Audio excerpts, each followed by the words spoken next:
वो कमरे से बाहर जाते हैं तो बाहर वो कमला को उसके ससुर के कमरे में जाते हुए देखते हैं। Hello guys, welcome to my YouTube channel. मेरा नाम है प्रिया और मैं लेकर आई हूँ एक भयानक horror story, real horror story जो कि है कमला की। आप सबने कमला का नाम सुना ही होगा क्योंकि इसका हॉरर गेम इंडिया में काफ़ी फेमस है। आज मैं आपको इसकी रियल हॉरर स्टोरी सुनाने वाली हूँ। कमला जो बचपन से ही काफ़ी सुंदर थी, 18 साल की होने के बाद से ही उसके लिए काफ़ी रिश्ते भी आने लगे थे। कमला की मम्मी की पहले ही डेथ हो चुकी थी, उनके साथ बस उनके पापा रहते थे। लेकिन एक दिन की बात है, कमला के पापा अचानक गायब हो जाते हैं।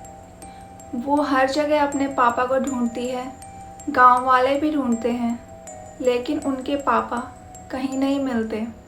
और एक टाइम बाद गांव वाले भी उसके पापा को ढूंढना बंद कर देते हैं। ये बात है घंटीगंज गांव की, जहां पर कमला रहा करती थी। कमला का ध्यान रखने वाला अब कोई नहीं था। कमला काफ़ी अकेली पड़ चुकी थी। बचपन में पहले ही उसने माँ को खो दिया था और अब उसने अपने पिता को भी खो दिया था। वो अकेले रहने लगी थी। फिर कमला के चाचा चाची डिसाइड करते हैं कि क्यों ना हम कमला की शादी कर दें। कमला पहले से ही काफ़ी सुंदर थी, तो शादी में कुछ भी प्रॉब्लम नहीं आती है। कमला की शादी कर दी जाती है एक बड़े से घर में। ये बोल सकते हैं कि एक बड़ी सी हवेली थी वो।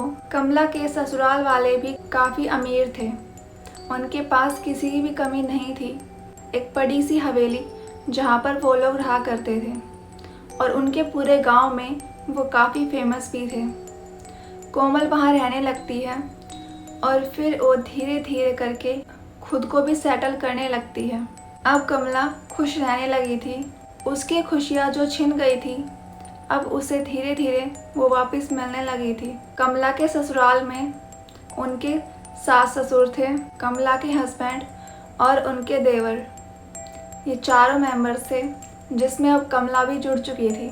कुछ टाइम बीतता है, फिर कमला के साथ एक अजीब सा इंसिडेंट होता है। कमला अपने रूम में सो रही थी, तभी उनके कानों में किसी के रोने की आवाज़ आती है। कमला की आँख खुल जाती है। वो अपने साइड में देखती है तो उनके हस्बैंड आराम से सो रहे थे। कमला को लगा शायद ये मेरा वहम है या फिर कोई बुरा सपना। कमला फिर से सोने की कोशिश करती है और तभी कमला के कानों में फिर से किसी के रोने की आवाज़ आती है। कमला को ये सुनाई देता है, ये तो उनके पिता की आवाज़ है। अब कमला को डेली ही किसी के रोने की आवाज़ आने लगी थी। दिन हो या रात, किसी न किसी की आवाज़ उसके कान में गूंजती रहती थी। कमला को ऐसा लगता था कि जैसे उसके पिता हैं जो दर्द में परेशान हैं और जिस वजह से वो रो रहे हैं। लेकिन ये आवाज़ आ कहाँ से रही है, कमला को पता ही नहीं चलता। कमला इस आवाज़ से काफ़ी परेशान आने लगी थी। वो अब छोटी छोटी बात पर गुस्सा करती थी। उसका रिएक्शन हमेशा गुस्से में रहता था। ससुराल में कोई कुछ भी उससे बोले, वो गुस्सा हो जाती थी और बात बात पर उन्हें जान से मारकर खाने की धमकी देती थी। इन सब बातों से कमला के ससुराल वाले भी काफ़ी परेशान आ चुके थे। एक रात की बात है, कमला को फिर से किसी के रोने की आवाज़ आ रही थी। कमला उस आवाज़ को फॉलो करते हुए एक रूम में जाती है जो कि उसी हवेली में था। वहाँ जाती है तो वो देखती है कि इस कमरे में एक अजीब सी मूर्ति रखी हुई है। कमला को उसे देखकर काफ़ी बेचैनी हो रही थी।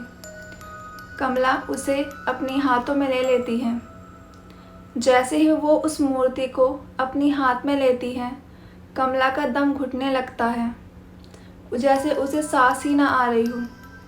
कमला फिर से उस मूर्ति को वहीं पर रख देती है और उस कमरे से जाने लगती है। तभी कमला के पैरों में कोई टकराता है। कमला नीचे झुककर देखती है तो वहाँ पर थी किसी इंसान की खोपड़ी। और कमला फिर उस कमरे में आसपास देखती है तो वहाँ पर बहुत सारी हड्डियाँ पड़ी हुई थी। हाथ की हड्डी, पैर की हड्डी या फिर खोपड़ी, बहुत सारी हड्डियाँ थी और कहीं ना कहीं खून के धब्बे भी लगे हुए थे। कमला ये देखकर घबरा जाती है, जिसके कारण वो बेहोश हो जाती है और जब उसकी आँख खुलती है वो कमरे में सोई हुई थी और उसके ससुराल वाले उसके सामने खड़े थे। कमला पूछती है कि मैं यहाँ कैसे आई। तब कमला के हस्बैंड बताते हैं कि तुम ड्राइंग रूम में बेहोश पड़ी थी। कमला उन्हें सारी बात बताती है।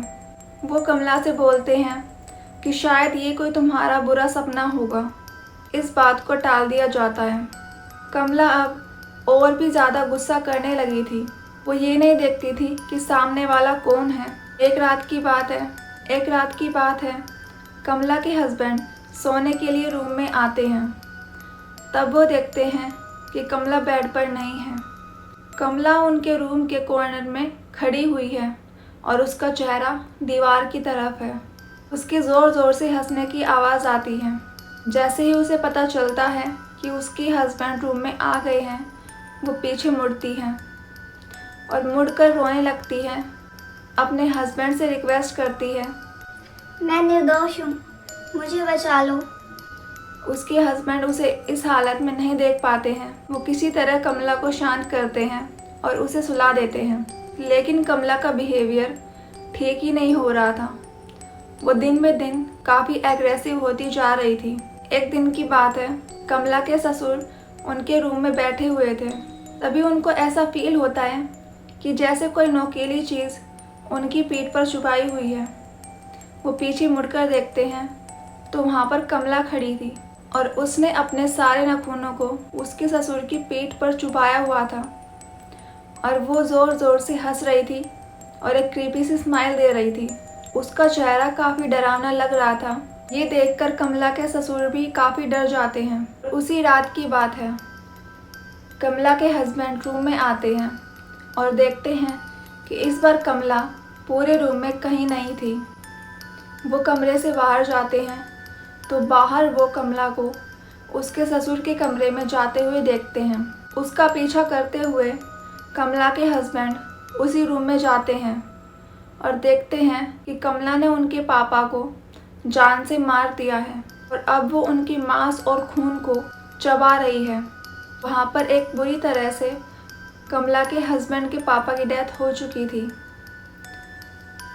ये देखकर कमला के हस्बैंड डर जाते हैं। कमला को उसी हालत में उसके पापा के साथ बंद कर देते हैं। क्या पता अगर वो भी अंदर जाता तो उसका भी वही हाल होता जो कि उस टाइम उसके पिता का हुआ था। वो ये सारी बात अपने छोटे भाई और अपनी मम्मी को बताता है। वो सब उसी टाइम पर ये सब देखकर कमला की सास समझ चुकी थी कि कमला कोई पागल नहीं हुई है, बल्कि ये कुछ और ही बात है। लेकिन वो उस टाइम पर कुछ नहीं बोलती है और अपने दोनों बेटों को लेकर किसी रिलेटिव के घर पर चली जाती है और वहाँ जाकर वो उनसे बताती है कि बेटा, कमला कोई पागल नहीं है, बल्कि उस पर किसी ने काला जादू किया है। हमारे घर में एक मूर्ति है जो कि श्रापित है, जिसकी वजह से कमला का ये हाल हो चुका है।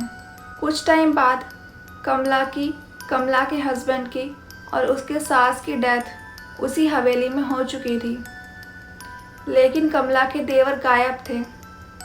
वो कहाँ गए किसी को नहीं पता। तो ये हॉरर स्टोरी थी कमला की, जिसका गेम मोस्टली आप सब ने खेला ही होगा और अगर नहीं खेला है तो ट्राई ज़रूर करना। क्या पता आपको भी कुछ नया एडवेंचर करने को मिले। ये इंडिया का मोस्ट फेमस हॉन्टेड गेम है। लेकिन उससे पहले आपको आज की स्टोरी कैसी लगी कमेंट में ज़रूर बताना और अगर आप इस चैनल पर न्यू हो तो सब्सक्राइब ज़रूर करना। Thanks for watching.